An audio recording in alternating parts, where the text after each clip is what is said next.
Welcome to the Databricks Skill Builder series. We're glad you're here. Good morning and good afternoon to everyone, and welcome to the skills building workshop with respect to CI/CD Databricks with Azure DevOps. First of all, like to thank you all for attending the session with our busy schedule, and thanks to Stephanie Rivera for organizing this. Real quick, my name is Ravi Shankar. Like Stephanie mentioned, I'm a lead solutions architect, almost 4 years with Databricks, and I'm happy to go ahead and talk about CI/CD pipeline with Azure DevOps. As Stephen mentioned, please, if you have any questions, feel free to raise your hands, ask questions. Also, at the end of the session, I'll be sharing my the slide deck that I'm presenting today, along with the CI/CD YAML files, and along with all the other materials that comes with it. With that, so want to set a stage on this. The objective of this is to quickly describe on how do you manage the notebooks within your development instance, and then process through your staging and production environment, and how do you manage your entire Azure or how do you manage your entire CI/CD pipeline. So there is a lot of encompasses with respect to CI/CD. Every organization uses different tools, different processes and philosophies. And so for this, the objective of this session is not to provide you a very prescriptive like a suggestions. We are not going to tell you this is the only way to do it, but this is what we see in the field and what we see most of our customers are doing. So this is one way of in data, one way to do in how do you manage your entire workflow in using CI/CD. Also, the other thing is the other objective for also as part of this one is to provide you the best practices, some of the features built in as part of the Databricks platform that will assist you how to develop your code, how to test your code, and ultimately how do you promote the code into production, right? Topics are related to CI/CD, integration with different version control systems, what testing methods you have, how do you deploy this, and what sort of tooling we are going to use. As part of this, I'm going to also talk about a little bit with respect to a framework called Python library called Nutter, which is what I'm using as for this demo. We'll also talk about how Databricks can support with your development best practices, whether you are using an IDE or developing straight out of Databricks notebooks. We'll also talk about the CI/CD and the version controls. While we might not cover a specific tool that we are going to use at your company, but the idea here is kind of a very high level, and that's going to be the same for whatever the tools and technologies you are using at the back end. If you find that need more information with respect to this, like I said, this is going to be I'm also providing you with all the materials for this. And finally, I'm not going to cover anything with respect to ML ops or even infrastructure as a code, Terraform. Both of these topics have enough depth to cover for a whole 1 hour by itself. So with the interest of time, I'm not going to cover those two topics as well. With that, so what is DevOps, right? DevOps is basically a set of practices, tools, and philosophies that automate and integrate your development and operation cycles. CI/CD is just one of the component of the bigger umbrella of DevOps, but is one of the main component as well. CI/CD stands for continuous integration, and the continuous integration and continuous delivery or deployment depends on how far you are in the deployment process with respect to CI/CD. In a nutshell, it is a process for continuously integrating, testing, and deploying your code into production. It allows team to quickly release the quality product and and also to be like more frequently, and also like, you can also predictable, you can also predict like what's happening with with respect to the source code, rather than finding a bug later part of stage in the production. So a typical CI side CD pipeline consists of like two different phases. One is the continuous integration, and the second part is the continuous delivery or the continuous deployment. So with respect to the continuous integration, so developers practice continuous integration, like, basically you get a set of code or start from scratch, like, you start writing the source for for a product, or for a pipeline, and then this source needs to be tested, unit tested, and before it goes into your production and deploy in the production. So the very first step starts with um, developers committing the code to a repo, right? Like to any repository, and followed by that is like your unit test, in order to run quickly run or build the code and run a quick unit test on it. So for example, as part of your notebook, you might have a library that you have installed and used as part of your source, and you wanted that library, like, make sure that it's all properly tested before it goes into your staging or production side. So the very first step on the CI part is developer. You change the code frequently, push the code, build an artifact, or build the packages for you to go and test it in staging and production. The next step, the continuous delivery or the continuous deployment, starts with taking that, whatever the artifacts, whatever the packages that you built as part of the integration side, test that, either be a unit test that runs within that part of in your staging environment, or it could be even run like more of an integration test, like at that point, like you can, like, instead of writing just testing a function in testing it, you can also test the entire notebook itself, which could be like connecting to a Hive metastore, could be anything, right? All of those things can be tested as part of the staging. And finally, the same code, once you are happy with the results that you get out of the staging, you can automatically then move the code to a production deployment as well. So as I said, it's typically a two-step process: continuous integration and continuous delivery. In Databricks, it's again the same process. The continuous integration involves coding either through an IDE or a notebook, and then like building the package out of it, and finally the release side of it. And then once the code has been released, you want either you want that code to be quickly deployed, tested, and then ready to be operated for production. So what are the key benefits of like continuous integration? Why do we need a continuous integration? So regressions are typically captured at the very early stage of the automated test, like meaning that like if you have a bug in the code, or if you're having a specific packages that's not there part of the staging, it is important for you to quickly go and test this and identify what's happening within the code at the very early stage.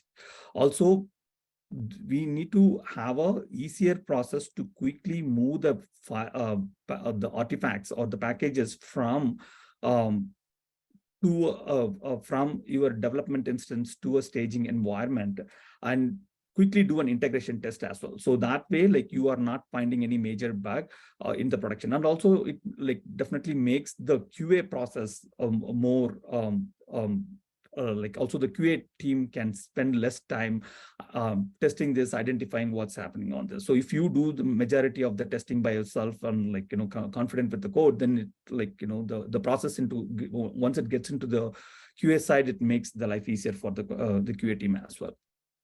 From the delivery standpoint, so this with lots of tools that's available right now, there's also a lot of complexity that comes with it. How do now a DevOps engineer needs to understand all the process that's involved with respect to the coding, like how you have done the coding, what packages you are using, that you need to understand a lot of things. With the continuous delivery and managed through DevOps, you are avoiding all of that. Like, as a developer or as a data engineer who writes the code can also quickly go and test and take care of like majority of the portions that like your DevOps engineer can do. So it basically like removes the complexity, and also you can release much quicker as well. Like if you wanted to send something quicker and do a quick test, and this like continuous delivery process helps you to quickly move this on a frequent basis, and you can test. Like you can even have a smaller test cases that you can attach it to it and quickly run this without having to worry about like pushing everything once in a week or something like that. So this put a like less pressures on decisions, like whether like your code, like do I need to wait for my rest of the team to complete so I can do my entire testing. So this kind of removes all that process in between, so you can quickly run something, test something, and move into production. So I'll be using a lot of terminologies as part of this this workshop. The first one is like what we call it as a build pipeline. So what is a build pipeline? Build pipeline in this scenario is basically a set of steps that build test, like your unit test, and also like packages the code and notebooks, right? Like, so basically like, as part of the build pipeline, be providing something like a sample YAML file, which will be used as part of Azure DevOps.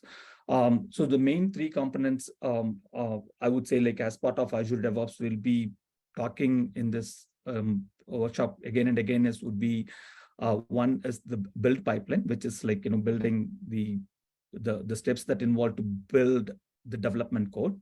The second thing would be a release pipeline. So set of steps that like, so once I have the packages with me, I wanted to like release this package to staging and automatically test this, and then like finally move that to a production as well. So that is what a release pipeline means in DevOps. And finally, like also we will be using something called a trigger. A trigger could be of anything, and an event. So I have I have multiple branches as part of my Azure repos. So I have a master branch, and I'm taking my own branch and start working on my code. And let's say that like I'm merging my code to my master branch. At that point, what I wanted to do is when every time a code get merged, that could be a trigger. So when a code get merged, what I wanted to do is like go to the next step and start deploying that in staging, and then like give me the test results. So it could be anything that initiates a pipeline is what we call it as a trigger. And also the assets and artifacts, which I mentioned at least a couple of times before. Like an artifact is nothing but the libraries that you use as part of your notebooks. The notebooks and everything encompasses is what we call it as an artifact. And we'll also be like using different environments. For this workshop, I'm using a single notebook. As part of that, I'll have 3 different directories called like development, staging, and prod. But you can in real time, it's also you can use you will be using like 3 different environments: development environment, staging, and prod. And in Azure DevOps, it's basically like adding another variable, and then like you'll be just pointing towards towards the environments. But like the steps is exactly going to be the same, except that like you just need to add like one more variable as part of the variables, which I will be like showing you as part of this. Stephanie, any questions so far? No, you're doing great. Okay, perfect.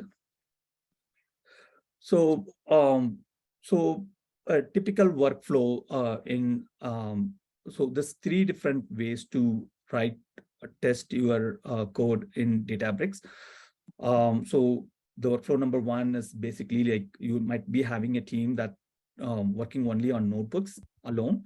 So like you basically have like every workflow has got its own advantages and disadvantages. Like, from the advantage standpoint, if you are using only notebooks, like it's pretty easy for you to go and do an experimentation and then like quickly um, uh, deploy that.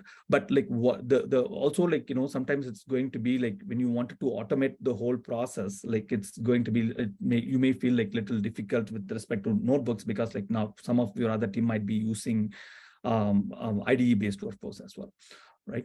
So notebooks are super easy to quickly do an experimentation, but like, the main challenges is like when you try to like testing and chaining the jobs, like, which I will show you how we can um, uh, overcome that. And the second part is like, using a IDE side of approach. Like if you are using a PyCharm or Visual Studio, you can also like use write your code as part of the IDE. And once you write your code as part of your IDE, you then can deploy the code in like from your IDE to your Azure repos as well, and then like follow the entire CI/CD process. This one is quicker, but the feedback loop is typically like much longer. And the third approach is kind of a mixed. Mixed doesn't mean that like I'll be writing some part of my code in IDE and there's not the some part of the code in notebooks. Like typically that's not what we see in our approach. We see like either a team that's working in notebooks and there is a separate team who's working in IDEs, and they come up with libraries that will be used by the notebook, the team that's using notebook. So, but Databricks provides an easy option to do the entire CI/CD process for both your notebooks as well as your IDE-based approach, also for the mixed approach as well. So you might have seen this testing pyramid at least a few different times before. So what this means is like in a CI/CD, why we need to do a CI/CD within Databricks, right? Like so, typically the unit test that you are running, like you want that will be like when you run your unit test as part of your CI/CD, like the initial stage of like you writing a data frame and testing the data frame out or creating an UDF, those are all like smaller packages that like smaller so you write on a daily basis, and you wanted to test that as quick as possible. And like that's where like the unit test is like really important. And when it comes to like the next step after that would be like quickly creating an integration test. Like integration takes involves like working with Spark notebooks, or like even like once you finish with the notebook, you wanted to run that notebook as part of a job and wanted to schedule the whole thing. You wanted to see like how that works. And finally, the whole functional test that you run, and then integrating with other system, like in case you wanted to work with an external metastore, or you work with like an S3 bucket, like, or all of those things can be of an external testing. So in this pyramid, if you look into it, like unit tests are something that can be quickly done and easily deployable and quickly test. But as in when you go to the pyramid, like it's going to be a little slower. The idea of CI/CD within Databricks is to make all of this process to be like much more quicker, and to show you like how we can easily done this with the click of few buttons alone. There are few libraries that's available when it comes to testing the Spark, and this is like quickly show you what all the libraries that's available.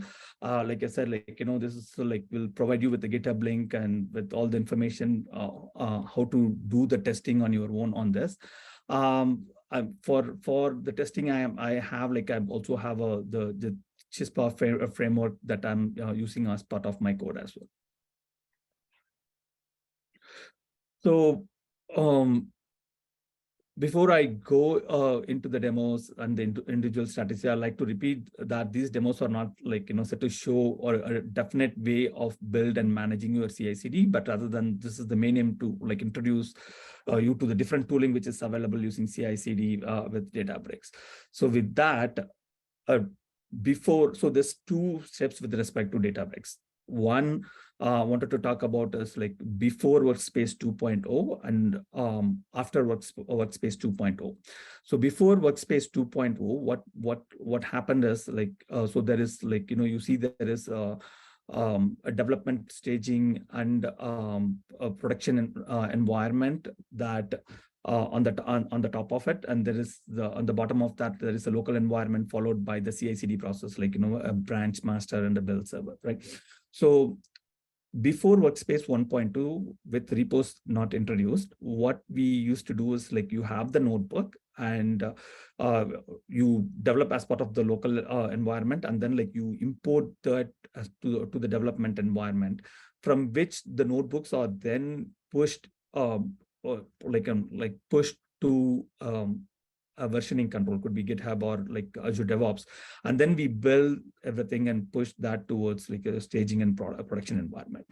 With Workspace 2.0, with the introduction of repos as part of the Databricks, this process has made it much easier and quicker. So in this scenario, what you can do is you can simply ignore the local development side of it. So you can consider this as like you start with your development environment, and repos with Workspace 2.0, like repos are part of it, and then you can just like use repos to quickly sync your code to version control, and then like start deploying in staging and prod.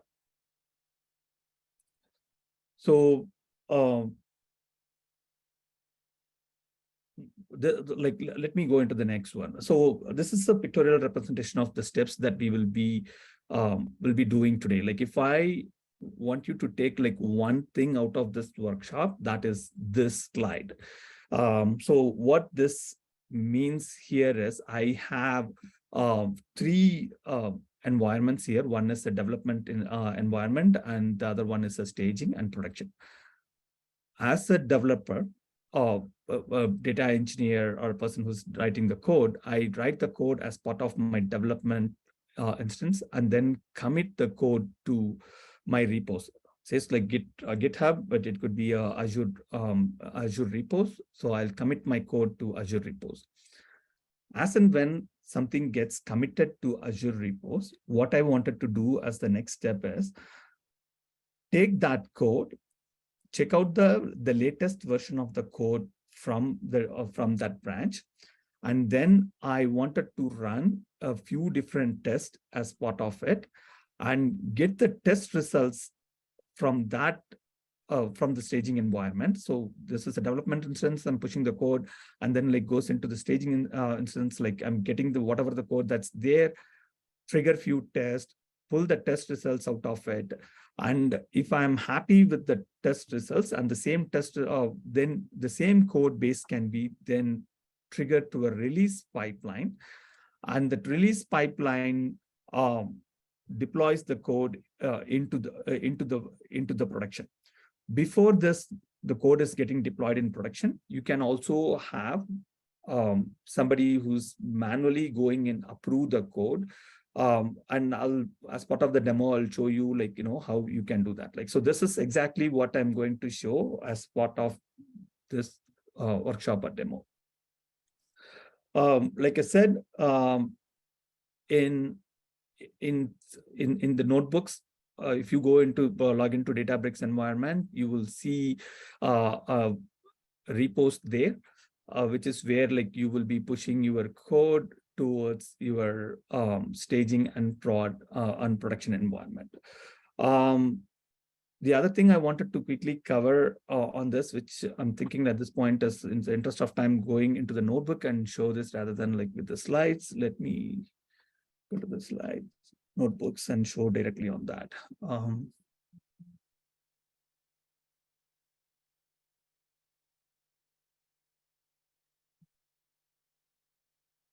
So when you log into the Azure Workspace, like you will see there is repos here. Before repos was instead introduced, like the way to do this is like you write your code, and then like you can go into the version and you will see there is a Git component there. You can enter that, like as you can say, like, this is a legacy feature. With the introduction of repos, we wanted to use this. But like if you are still with the notebooks, you can do this. But like, our recommendation is definitely to start using repos. So coming back to the repos, so I have the repos here, and for this demo, so let's say that like this is my repo, and there is like my production environment and my staging environment. In this scenario, I'm keeping everything as part of one single workspace, but this could be typically a production would be a separate instance, and staging would be a separate workspace as well. So what I have here is like, so let's say that like somebody already wrote a code, and like, I'm me coming here, and the very first step is like, I wanted to download the code from the repo and start working on that.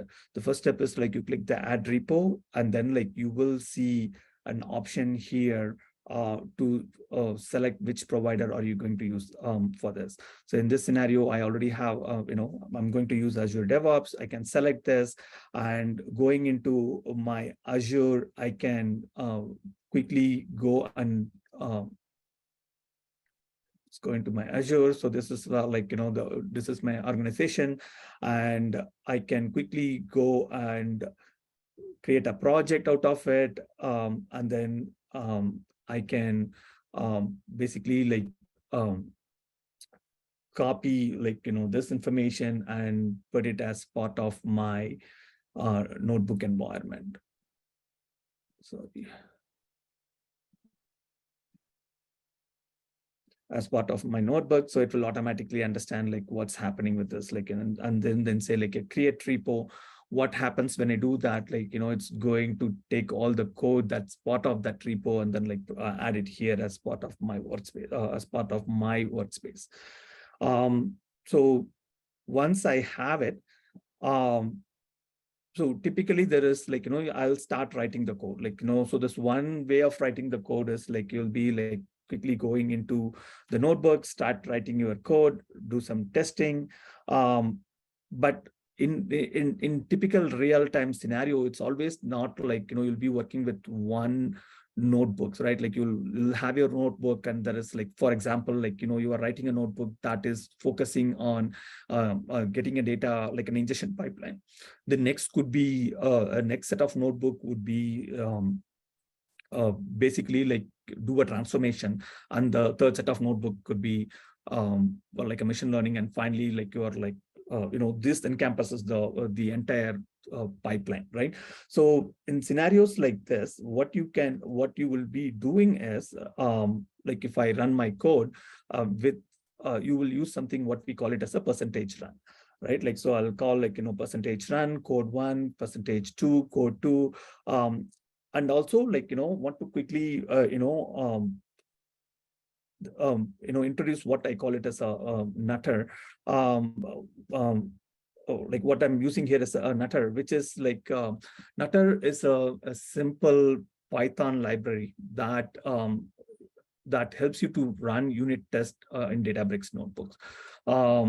So it's basically kind of a framework, or kind of like an orchestration kind of thing, which gives you option to run your code. So in this scenario, this is built by Microsoft. Like, so what I'm doing here is basically I'm creating a nutter fixture, like which is the it's basically a set of what I call as the constructors that I'm using here, which will be used by all of my methods. And a nutter fixture is basically consider this as a test class that you'll be inheriting, right? So it's a collection of one or more of test cases, and each test cases can have at least like one assertion function. So in this scenario, but I can also have a test case can also have like a before and after. What I mean by that is, I wanted to call code 1, like a notebook 1, and then I wanted to call notebook notebook 2, and then I wanted to do notebook 3, and finally I wanted to run the entire test cases or something like that, right? So in this scenario, that's exactly what I'm doing. I'm writing basically in my code. I'm in my assertion function. What I'm doing is calling the code 1, and then calling code 2, and finally I'm putting everything, and then with my assert function that I have here, I'm calling that basically step 1, step 2, step 3, and then I wanted to run this, right? So this is one, if I have a percentage run, there's one way of doing it. But let's say that if you have a um, if you are doing this in an IDE kind of environment, then what you will typically do is, so let's say that I have a you create a package. Within your package, you are just writing a simple Python code, right? I have a Python code 1, and then I have a Python another Python code. I can also do the same thing with arbitrary files as well. So what an arbitrary files is, basically I can, instead of doing a percentage run on code 1, so percentage run works in notebooks, but but in an IDE kind of environment, this doesn't work. So I can do something it's basically how you import a Python library. It's something similar to that. From my package code 1, I'm asking it to go and take the code and then start running as part of it, right? So also this also provides that can you also if a code changes on code 1, for some reason somebody makes the code, modify the code, I can that can also, typically in notebooks, it's a context based, right? A notebook, you make a modification, one notebook does not reflect to other one. So I can auto reload. There's a functionality as part of the admin, you can enable that, and this one, anytime there is a code changes happens, that it will automatically take it as part of the Nutter functionality as well. Okay, so I'm going to use on the third thing I wanted to quickly talk to you is when you create something like this, create a unit test kind of folder, and have so create something like this, and this should start with the test underscore. So what Nutter does is it's kind of a keyword. When I point Nutter to point towards my workspace, I can call it as anything starts with the test underscore, Nutter will automatically identify that okay, this is a test case that I need to go and run as part of it. So let's come back and show you a quick demo on this, right? So I have the repos here. This is my code 1. I quickly wanted to make some modification and then push this code to production. So before that, I want to show you in repos. So this is my this is my personal workspace. As you can see that this one is pointing towards a repo called trigger testing, right? So when you click here and click the git, you will see an option where all the branches that are out there available at this point. You have the trigger testing, releases, master, other features. It could a master is a master branch, and then a feature is something like my personal branch where I start working on this. And trigger testing is also another personal branch that I created out of master, and then I write a modification or I change the code and then push towards it, it automatically gets merged to master and then run the entire code for me. So in this scenario, what I'm going to do is let me take, this is my own branch. I'm going to take a simple code and add a let's say that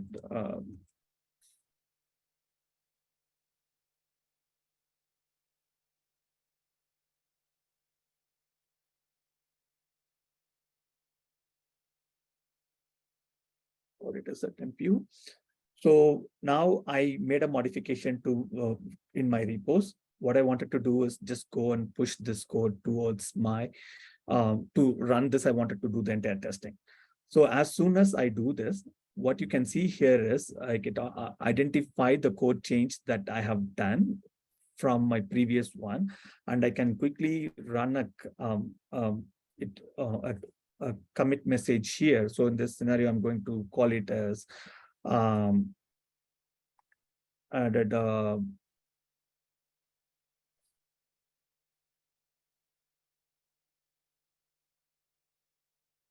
and commit and push. As soon as I do a commit and push, what's going to happen here is, let's go into my Azure DevOps. Like I said before, in Azure DevOps, the three things that's most important, like one is the repos. Repos is where all my code are already available, which is where like I took a copy of that and then like created this. So which is my start with the repos, and there is a pipeline.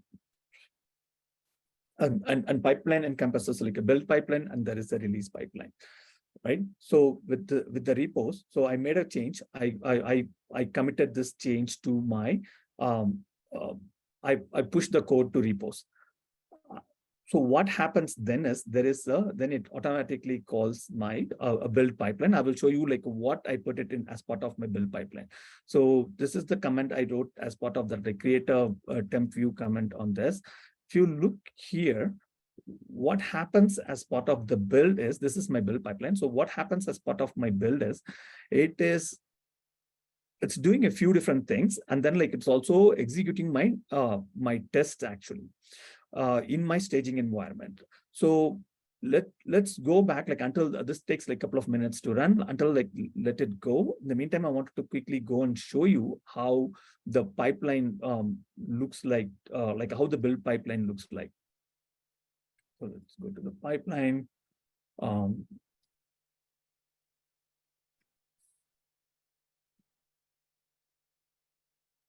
So this is my Azure build pipeline look like. What it is called is like I'm using a set of variables called like nutter testing, and I'm specifying what branches. Like in this case, I'm getting everything from the head branch, and then like there is also like I'm setting up like this is an YAML file. As part of the YAML file, I'm setting up like the stages here. A stage could be on push. Every time there is a push happens, do a set of things on that, and every time there is a release happens, do a set of things as well. So in this like in this case, what I'm doing here is on push. Every time there is a push happens, what I'm telling here is like basically install. I'm doing a pip install of Nutter. I'm installing Databricks CLI. And the next step, what I am doing here is once that is installed, I'm using CLI. I'm using the with CLI, I can use like anything with UC as part of the Databricks workspace. You also have a CLI way of like accessing that, or API way of accessing. In this scenario, like I'm using Databricks repos, and what I'm saying is like update everything from this branch, and then I'm putting like Databricks host and token. So the host is where you need to be aware of that. Like for my scenario, I'm creating everything as part of a single workspace. For your scenario, you can also keep it as different host as well. So this is where you will be configuring the host. I'll show you in so I made it as a simple Databricks host, but you can call it as a Databricks staging host, Databricks production host kind of thing in your variable, and then that way it will be like pushing towards a different set of environment as well. So what I'm doing here is a Databricks workspace. I'm calling it as a host token. I'm calling using the token here, and then I'm doing like a set of tests on top of it, and Nutter gives me and also gives me a test results back as part of that. So let's go back into the pipeline now. So this is the pipeline I ran. So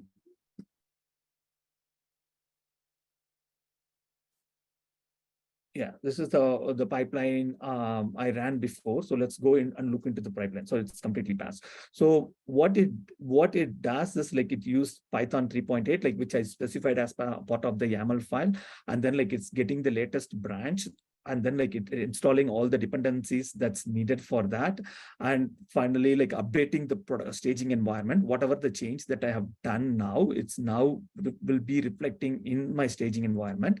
And also like it's just push the notebooks as well, and the best part of that is like not just pushing the notebook, it also runs the notebook for me, and by calling Nutter, because I'm calling Nutter, and then like I'm not even specifying a lot of information on that. All I'm saying is like go here, and my execution like result should be as part of this, or like request should be as part of this, and the result should be as part of this, right? Like so what it does is then it goes here, goes to my like this is my, let's say like this is my staging one. whatever the changes that I'm making here, like you can see here, like now it's added as part of like, comment created in the temp view. It's been like added here. Now it's moved to my staging. On top of that, it also goes and like runs the notebook as well. So it provides me the link as well. So if I go and click the link here, you will be able to see that the entire notebook ran, like, so I'm using like, it ran the notebook. It tells me it create, basically it uses the Nutter framework. Like it basically ran the entire notebook for me and then gives me the results back, right? So this is,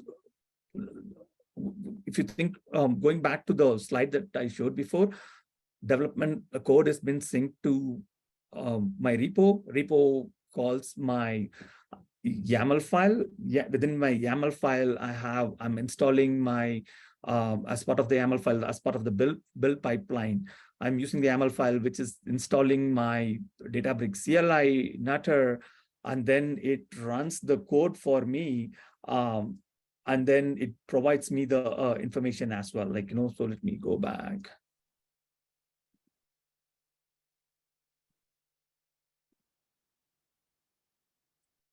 So it ran the whole process for me. Like it installed the dependencies, updated the code in staging project, like executed the set of tests for me, and also provide me with how much time it takes to like, pass the test. It gives me all those information. And finally, the published test results gets posted to a production environment as well. So in this scenario, like if I go back into my repos again, so there is a staging and there is a production.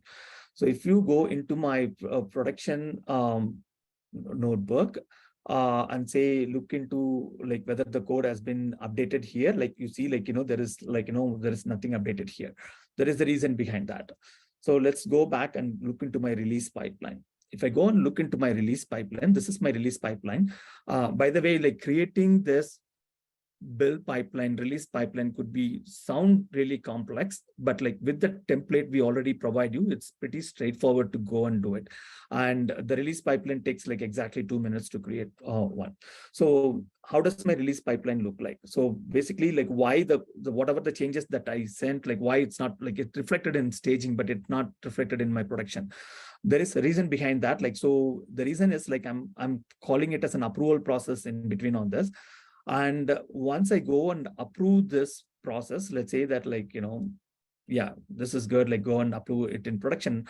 What's going to happen is it's then going to call this, and then like, this process will, the release pipeline will done, and then it's going to automatically update my production notebook as well. So if you look into it now, we completed all the entire stage. Development, pushing into staging, ran a bunch of tests out of it, gets the result out of it, make sure the results are satisfied. But even then, like if you want to have a human in the loop kind of process here, have don't go and update the code in production automatically. You will be now like looking into somebody will manually say okay to that, and the code gets automatically updated. So now you see that like whatever the code I have, like with the spelling mistake I created, like the same thing has been reflected everywhere. So with this, like this is as simple as that, like creating the entire end-to-end pipeline with respect to Databricks with Azure DevOps. There's other things that I wanted to quickly cover as part of this is like, so now I have the notebooks updated, like pushed everything, worked, but there is also like, a couple of other things that I wanted to talk to you about. Is one is creation of a PAT token. Once you go here, create a personal access token from your Azure DevOps, and you can go into the user settings here, and then like with Git integrations, there is few different ways to access the Azure DevOps services. So I call it as like Azure DevOps services here. There's multiple different ways to access this. Like one is using like an Azure Active Directory or access token, and you will be pasting the your PAT token as part of it, and that's how quickly you can get integrated with your Azure DevOps. So you'll have the list of tokens. Yeah. Finally, like, if you wanted, so let's go and quickly show you like how you wanted to, like, if I wanted to create a quick release pipeline, I wanted to quickly show that, like, say, like, create a new release pipeline. And then I can say, like, create a stage. I can create an, like, basically we start with an empty stage. I wanted to call it as like to staging. I already have something called like in production. So and then, like, you have to put like two different steps as part of this. Like one, like, you just need to basically, as part of my release pipeline, I'm specifying what version will be like utilized as part of it. And the next thing would be like you quickly add a command line to that. Like, let's go and add a command line.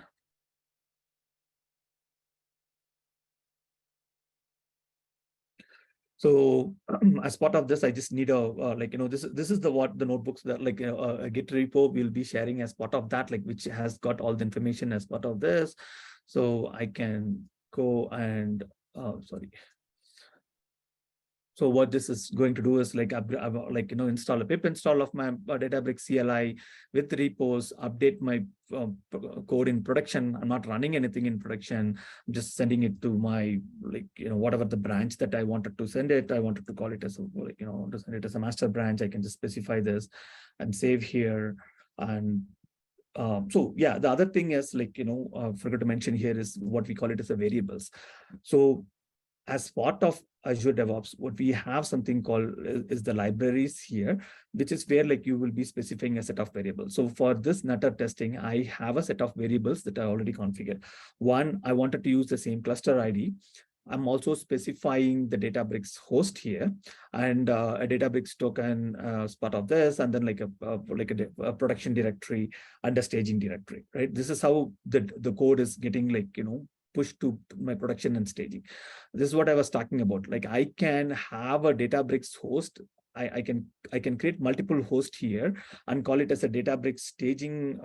So let's say, like, Databricks underscore staging, and I can have another my staging environment. I can also provide my production environment as part of this. So that way, like, the code will be like you'll be sending to different environments rather than sending it to the same one. And this is all the set of variables. So this is all available as part of the variables. And once you create, like in this case, like I'm creating another testing, like, once I have all of part of that. So when I create my release pipeline, you can go to my release pipeline, whatever the pipeline that I was trying to create. Okay, I didn't completely create that, so I think it's like, let's say, like, I create a release, and when I create that, like, I can specify that to staging, okay, and then, like, finally I can do a release on this, right? So with this scenario, this will be like always manually triggered, and I didn't added the artifacts here. I can quickly just go and add an artifacts as well as part of this. Like, I need to edit this or edit pipeline.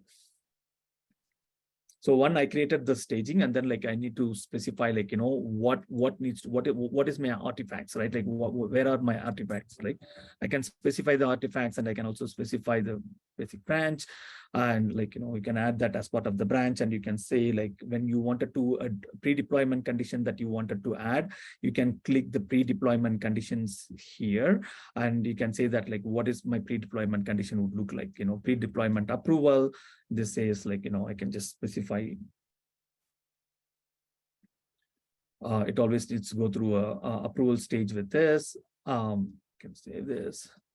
And also, like, I can make it as an automatic process as well. Like, I can say, like, a continuous deployment, as and when something happens, do this. So my trigger in this scenario could be like whenever there is a change happens added to a master branch. Whenever there is a pull trigger happens, always provided, like, I can specify which branch I wanted to give the information to. I can specify all of it as part of this. So pretty straightforward. So we talked about. Okay, so this is the repos. So the repos will have all the code changes that if you wanted to go and take a quick look into the packages, and then the code change that we modified, everything will be as part of here. You can see that with the same spelling mistake that I've created in my initial stage, it shows me the same one. You can see that as part of the repos. So repos contains all your packages, and the pipelines contains two things. One is the build pipeline and the release pipeline. Build pipeline contains the Azure YAML file, which is where you will be specifying and running a set of build status. As part of that, we are using the Nutter packages for this. And then as part of the release pipeline, you can just do it as part of the UI, or you can do it as part of the YAML file as well. And then the whole process can go from end to end. Couple of quick things I wanted to show is this is a very good GitHub information that contains all this, all the notebooks, all the entire packages that we put in together, and also the overall flow on this. How do you move from one to other, and how do you even configure this? What would be a build pipeline look like? What would be a release pipeline look like? And then a bit of troubleshooting as well. If you need more information with respect to Nutter as well, there is a quick blog somewhere I saw yesterday with respect to Nutter, which I will show you as part of this.